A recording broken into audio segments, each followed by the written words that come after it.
Bonjour à toutes, bonjour à tous. Le thème général de ces rencontres est le thème de la conversation. Et en effet, je crois que nous avons besoin d'avoir une conversation. Il faut qu'on parle. Je vous explique en quel sens je l'entends. Nous sommes aujourd'hui dans des sociétés extrêmement diverses. Les uns sont athées, plus ou moins convaincus, athées très pratiquants, c'est-à-dire athées très militants. Les autres sont athées parce qu'il y a un certain nombre de questions qu'ils ne se sont tout simplement jamais posées. Les autres sont agnostiques. Ils hésitent, ils doutent, ils s'interrogent, ils maintiennent leur jugement en suspens.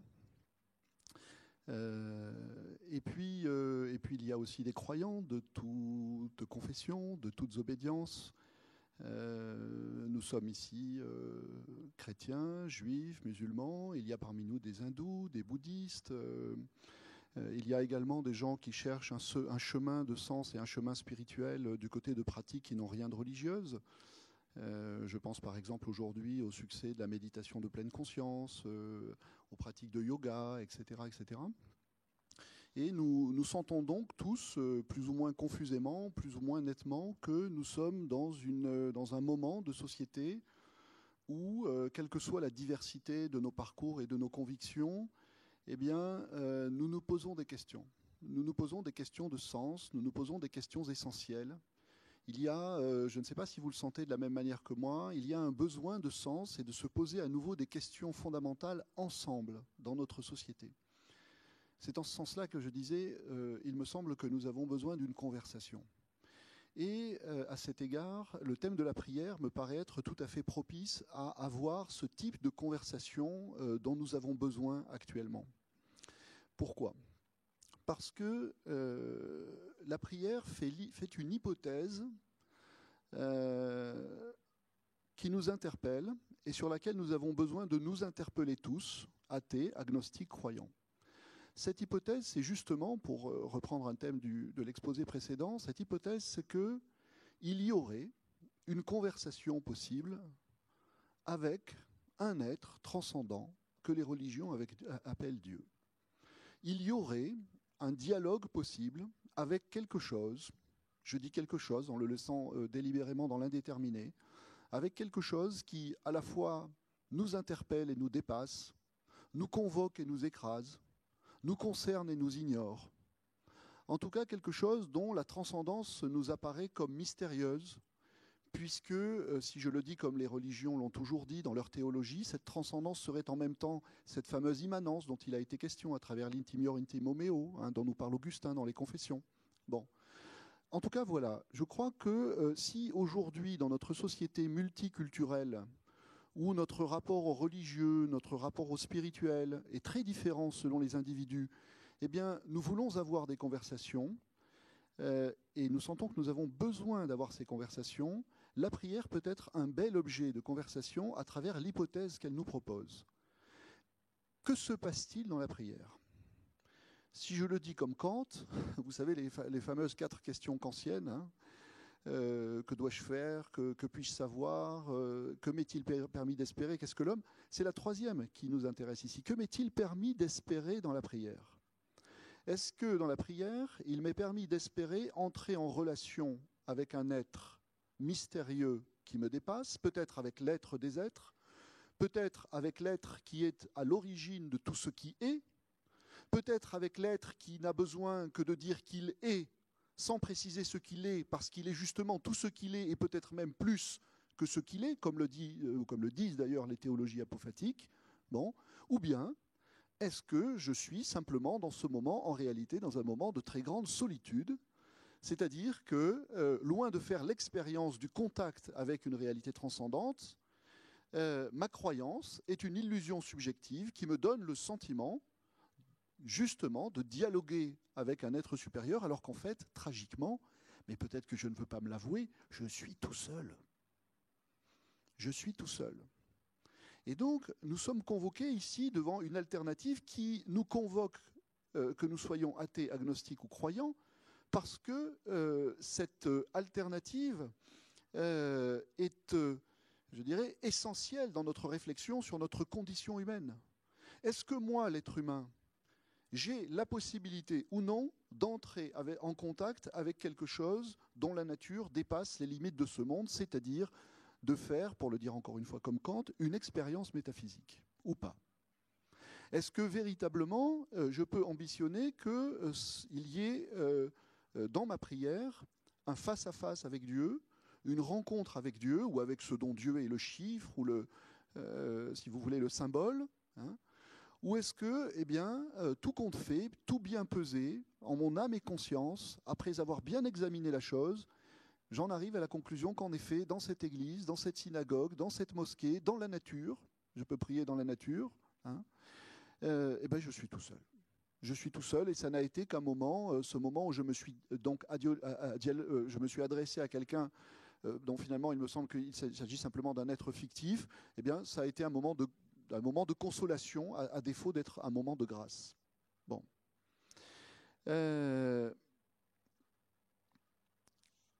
J'ai créé à Paris une association qui s'appelle le Sésame, qui est un centre de culture spirituelle d'un genre nouveau, dans lequel justement tous ensemble nous nous posons ce type de questions, en prenant, comme nous le faisons ici, des grands thèmes, je dirais classiques, traditionnels de la vie spirituelle, en l'occurrence le thème de la prière.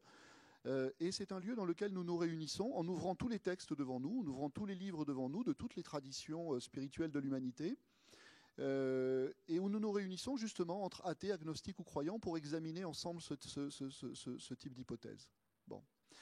Alors, au Sésame, eh bien, nous nous nourrissons d'un certain nombre de grands héritages, et c'est ce que je vous propose d'apporter ici, je dirais, comme grain à moudre, comme contribution personnelle à la réflexion collective qui nous sollicite de ce côté-là, en vous décrivant quelque chose que je connais bien, à savoir la symbolique de la prière telle qu'elle est présentée, non pas dans l'islam en général, mais dans l'école mystique et initiatique de l'islam qu'on appelle le soufisme.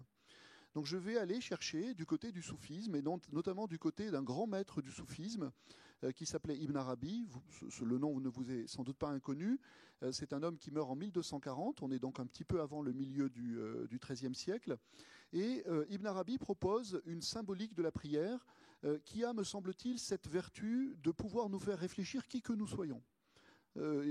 Pour dire les choses de la façon la plus concrète, nul besoin d'être musulman, nul besoin d'être croyant pour tirer une possibilité de réflexion de cette symbolique de la prière telle qu'il nous la présente.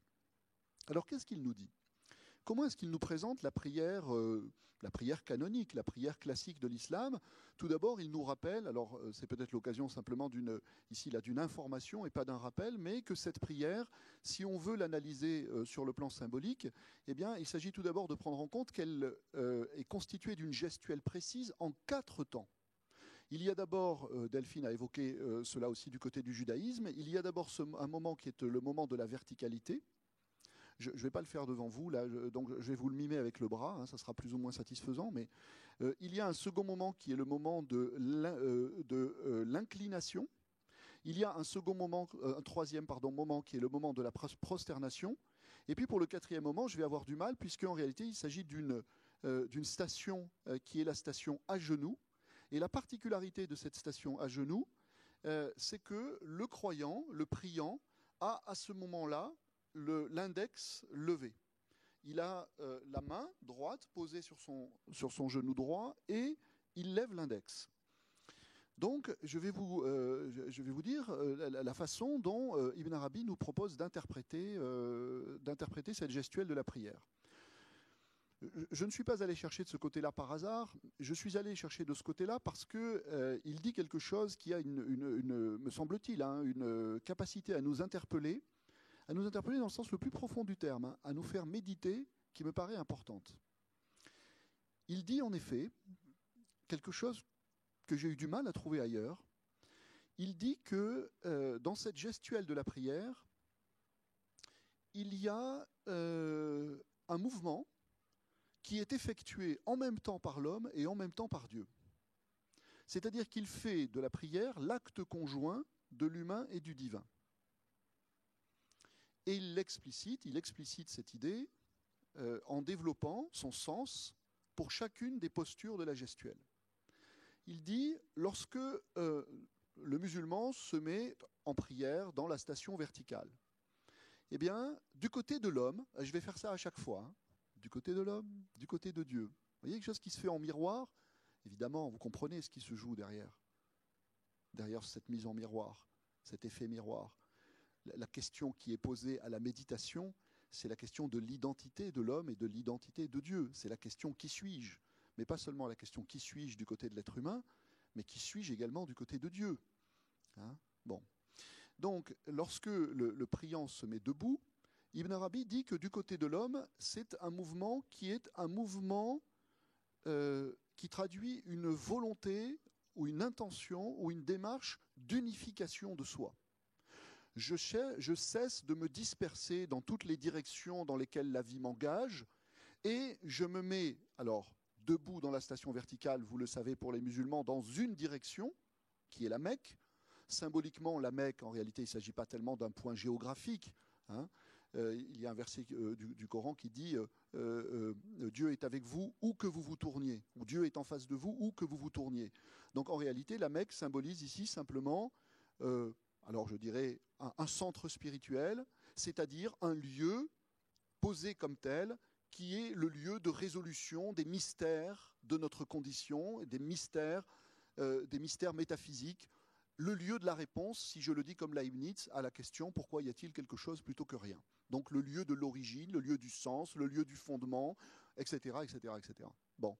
Donc moi, l'être humain, je concentre toute mon attention, je concentre toute mon intériorité dans une direction et je me mets dans cette position de verticalité qui, en arabe, correspond à la première lettre de l'alphabet, la lettre alif, qui est simplement un trait vertical et qui symbolise cette unification, c'est-à-dire cette concentration de l'être. Je suis le priant et cette concentration est accentuée par le fait que je me tourne dans une direction, donc je trace un chemin dans cette direction. Je me décide à m'engager sur ce chemin, c'est-à-dire que je sors de cette condition humaine ordinaire, habituelle que Pascal décrivait en parlant de l'homme esclave du divertissement, hein, c'est-à-dire qui part dans tous les sens. Bon. Donc je me donne un chemin qui est le chemin de l'interrogation « qui suis-je » ? Bon. Dans la prière de l'islam, il y a également deux gestes à ce moment-là qui suggèrent la concentration, l'unification de soi. D'abord, on met les mains sur les oreilles, comme ça. Donc en réalité, il y a quelque chose qui est une concentration de l'oreille tendue dans une direction. Ça peut symboliser également l'oreille fermée, c'est-à-dire, comme le disait Platon dans le Phédon, j'envoie promener le corps et je me mets en lien avec ce que je vais puiser dans mon intériorité, dans le profond de mon intériorité. Bon. Et puis il y a un autre mouvement, après avoir mis les mains derrière les oreilles, et ce mouvement, c'est le mouvement qui consiste à ramener les mains sur la poitrine. Alors là, on retrouve des gestes qu'on a dans différentes traditions spirituelles. Lorsque, par exemple, dans les traditions extrêmes orientales, eh bien, les mains sont jointes comme ça, à chaque fois, il s'agit de figurer corporellement une attitude intérieure qui est une attitude de méditation, de concentration, etc. Bon. Mais Ibn Arabi nous dit, en réalité, le geste se fait aussi du côté de Dieu. C'est-à-dire que ce qui, du côté de l'homme, est un effort d'unification, hein, eh bien, du côté de Dieu, est l'expression de son unicité. L'expression de son unicité, donc il le dit à la mode monothéiste, le fait que Dieu est un, le fait qu'il n'y a pas plusieurs dieux, le fait que Dieu étant Dieu, il ne peut être qu'un. Pourquoi est-ce qu'il ne peut être qu'un ? Parce qu'il est l'être de qui tous les êtres prennent leur être. Donc en réalité, eh bien, il ne peut y avoir qu'un Dieu, parce que s'il y a de l'être quelque part, alors c'est par participation à l'être de Dieu. Donc, du côté de Dieu, il y a exprimé dans cette position verticale sa réalité essentielle, qui est d'être unique ou d'être un, y compris dans la multiplicité de tous les êtres qui le manifestent. Pas seulement qu'il a créé, mais qui le manifestent. Ibn Arabi poursuit avec la deuxième station. La deuxième station, nous dit-il, c'est la station d'inclinaison, c'est-à-dire que les musulmans font comme ça, hein, ils s'inclinent. Bon. Il dit, bien, c'est toujours la même histoire qui nous est racontée. la même histoire de quelque chose qui se fait en même temps du côté de l'humain et du côté du divin. Du côté de l'humain, c'est un geste, alors là je vais employer des termes classiques qu'on utilise à propos de la prière, c'est un geste de dévotion, c'est un geste de respect plus, c'est-à-dire un geste de révérence. Hein. Je m'incline, moi l'être humain, devant quelque chose que j'ai appris à reconnaître, que j'ai appris à identifier comme me dépassant. Je m'incline donc devant ce qui ontologiquement m'est supérieur. Et Ibn Arabi nous dit, du côté de Dieu, c'est un geste, mais qui n'est pas un geste que l'on peut interpréter comme un geste de révérence, puisque ça, c'est ce qui a lieu du côté de l'humain. C'est un geste de miséricorde, c'est-à-dire qu'au moment même où l'homme s'incline, Dieu se penche. Dieu se penche, c'est-à-dire qu'il entend l'appel de celui qui l'appelle dans la prière, et il tend l'oreille, il vient tendre l'oreille au plus bas, au plus près donc de cette créature qui, du côté de l'espace et du temps, du côté des choses finies, interpelle son infinité. Donc il se met à l'écouter. Et là, on a un certain nombre de versets du Coran qui sont sur le registre classique aussi dans la religion de la promesse, hein, c'est-à-dire que la promesse qui est faite ici, c'est « celui qui m'appelle, je réponds à son appel ». Il y a un très beau verset du Coran que j'aime énormément, où Dieu est censé, je le mets au conditionnel, Dieu parlerait ici à la première personne, et il dit en arabe « Fadhkuruni adhkurkum », c'est-à-dire ceux qui se souviennent de moi, je m'en souviens. Je me souviens de ceux qui se souviennent de moi. Hein, ça fait écho à la réminiscence platonicienne, hein, c'est-à-dire que voilà, il y a quelque chose qui répond à l'appel. Bon. Il y a ce thème aussi dans l'islam, on pourra peut-être en parler tout à l'heure, ce thème cette invitation à la réflexion, qui appelle, hein, qu'on a trouvé dans les exposés précédents, qui appelle. Et ça, dans l'expérience de la prière, c'est quelque chose dont le croyant a... Alors, est-ce que c'est une perception, l'intuition ou l'envie, le désir?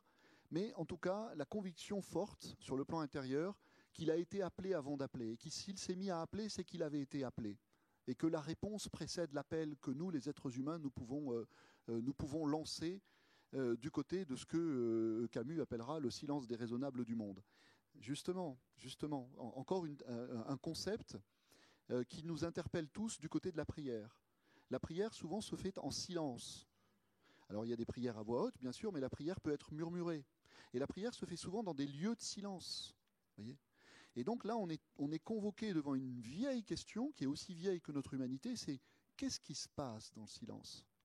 Est-ce que le silence, c'est le moment où la conversation s'arrête, ou est-ce que le silence, c'est le moment où la conversation commence? Voyez ? Qu'est-ce qui se dit? Est-ce qu'il y a quelque chose à entendre dans le silence, ou est-ce que le silence n'est qu'un vide? Si j'étais chinois, je dirais quel est le plein qui est caché dans ce vide? Voyez? Et les différentes traditions spirituelles de l'humanité nous ont invités à tendre notre oreille pour faire cette expérience de quelque chose qui s'entend dans le silence, et dont le silence est le langage, si vous voulez. Bon. Donc là, il y a, me semble-t-il, quelque chose à méditer. Vous voyez, à travers un thème comme celui-ci, finalement, si, entre autres, hein, sans la résumer de cette façon, mais si la prière est une expérience du silence, que l'on passe par la prière ou par une autre expérience du silence, nous voilà tous ramenés à cette question et au fait, qu'est-ce qui se passe dans le silence? Est-ce que moi, l'être humain, je peux entendre quelque chose dans le silence? Ou est-ce que le silence est seulement un intervalle entre deux paroles, entre deux dialogues, entre deux expressions de sens, entre deux recherches de vérité? Voyez? Bon. Je vous excuse, madame. Comment?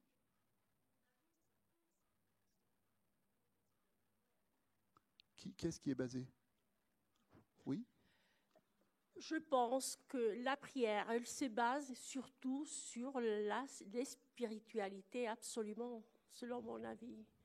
Ce silence que vous dites, oui, c'est en soi-même à la chercher, à se rencontrer à notre conscience, à approfondir au fond de chacun de nous. Oui. Ah. Ensuite, nous allons ouvrir à la discussion, si vous permettez. On reprendra, d'accord, sur le silence. Bon. Je continue sur ce jeu de miroir dans la prière. Ibn Arabi a une façon de décrire la prosternation qui est propre aux soufis, c'est propre à cette école spirituelle dans l'islam. Il ne décrit pas du tout, comme on le fait habituellement, la prosternation comme un mouvement de soumission. Hein.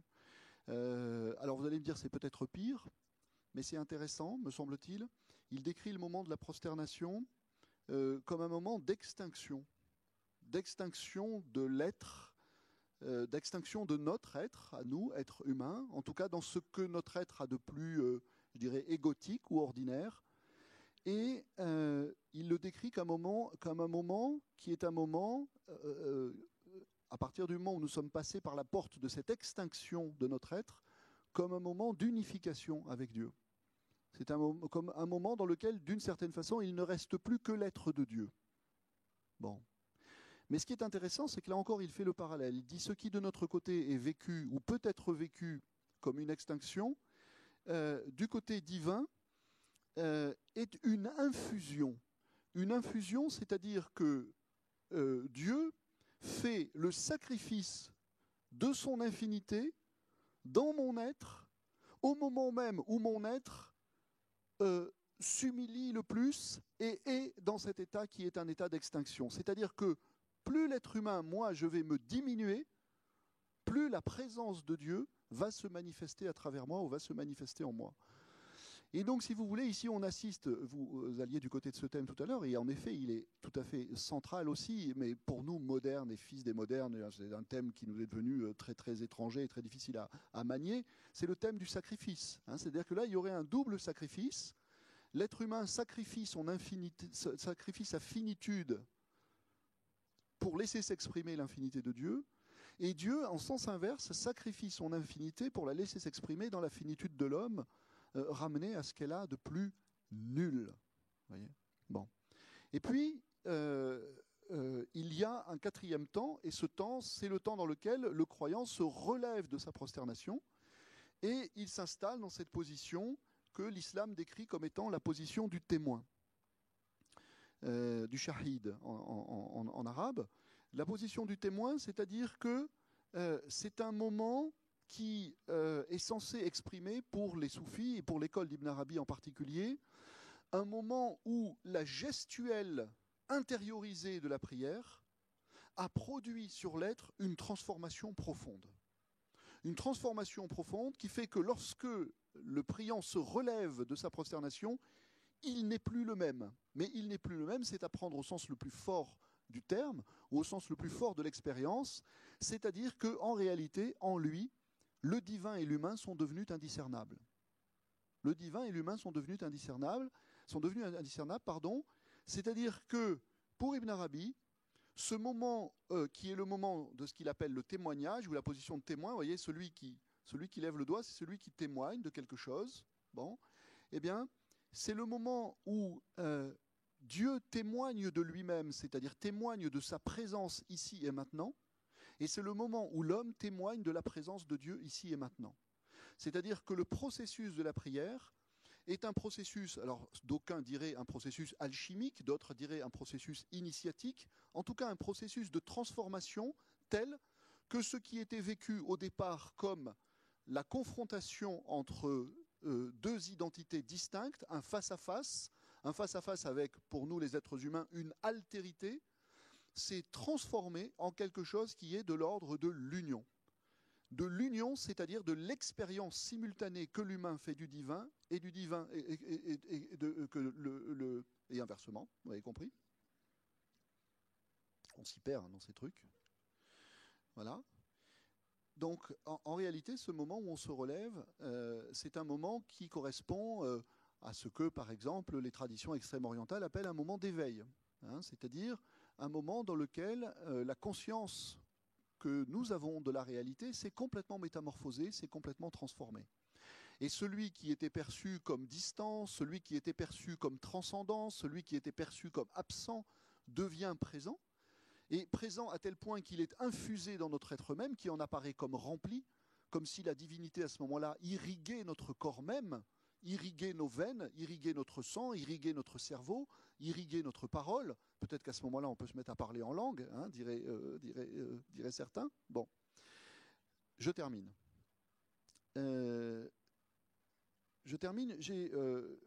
J'ai donc voulu vous montrer l'ancrage de l'acte de la prière dans une tradition donnée, l'islam.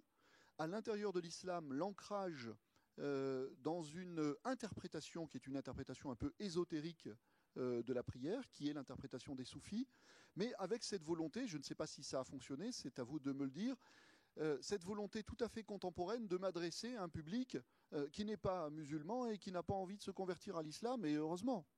Voyez, c'est-à-dire que la démarche que j'ai essayé d'avoir devant vous, c'est une démarche de contribution à une réflexion collective qui va permettre à chacun de se confronter à ce qui, de tout temps, a été une grande hypothèse faite par notre humanité, à savoir l'hypothèse que, eh bien, dans ce que les religions ont codifié comme la prière, il y a pour nous, véritablement, les êtres humains, l'opportunité d'une expérience de la transcendance, c'est-à-dire de quelque chose qui n'est pas de l'ordre de la croyance. La croyance, c'est une espérance, c'est une... Vous voyez, et quand on dit croyance, tout de suite, il y a quelque chose qui fait signe du côté de l'illusion vitale. Voyez, alors ensuite, c'est à la liberté de conscience de chacun de faire le choix. Et pour cela, peut-être d'essayer. Pas d'essayer nécessairement de prier selon les canons de telle ou telle religion, mais d'essayer de se mettre dans cette situation de face à face avec quelque chose de transcendant, de laisser par exemple le silence s'installer, voyez, pour voir si. Bon, dernière petite chose. Tout à l'heure, je crois que c'était Delphine qui insistait sur, ou monsieur peut-être, sur la poussière. Nous sommes poussière, et dans la prière, nous pouvons faire l'expérience que nous sommes poussière. J'ai, vous l'avez dit, travaillé beaucoup sur un penseur musulman qu'on ne lit pas en France. Bon, c'est pas grave, hein, on va s'en remettre. Mais qui s'appelle Mohamed Iqbal. Et Mohamed Iqbal était non seulement un philosophe, mais il était poète. Aujourd'hui, il est considéré, c'est une sorte de, si vous voulez, de l'équivalent d'un Victor Hugo au Pakistan, hein, c'est-à-dire quelqu'un dont les poèmes font partie de la culture populaire, sont chantés dans les écoles, etc., etc. Bon. Et Mohamed Iqbal avait une expression qui m'a toujours énormément frappé. Il disait « Tu es poussière. Tu es poussière et tu te retourneras poussière, mais attention, si tu es vigilant, tu prendras conscience que tu es une poussière d'or. » C'est-à-dire qu'au cœur de ta poussière, il y a un atome d'or qui est caché. Bon. Et me semble-t-il, c'est à cette prise de conscience, à cet éveil à soi comme poussière d'or, que la prière peut conduire quand justement elle est approfondissement de cette mise en présence de l'humain et du divin et de cette possibilité, peut-être, à chacun de l'examiner, que à un moment donné, pour nous, l'absence de Dieu devienne présence, sans pour autant cesser d'être extrêmement mystérieuse.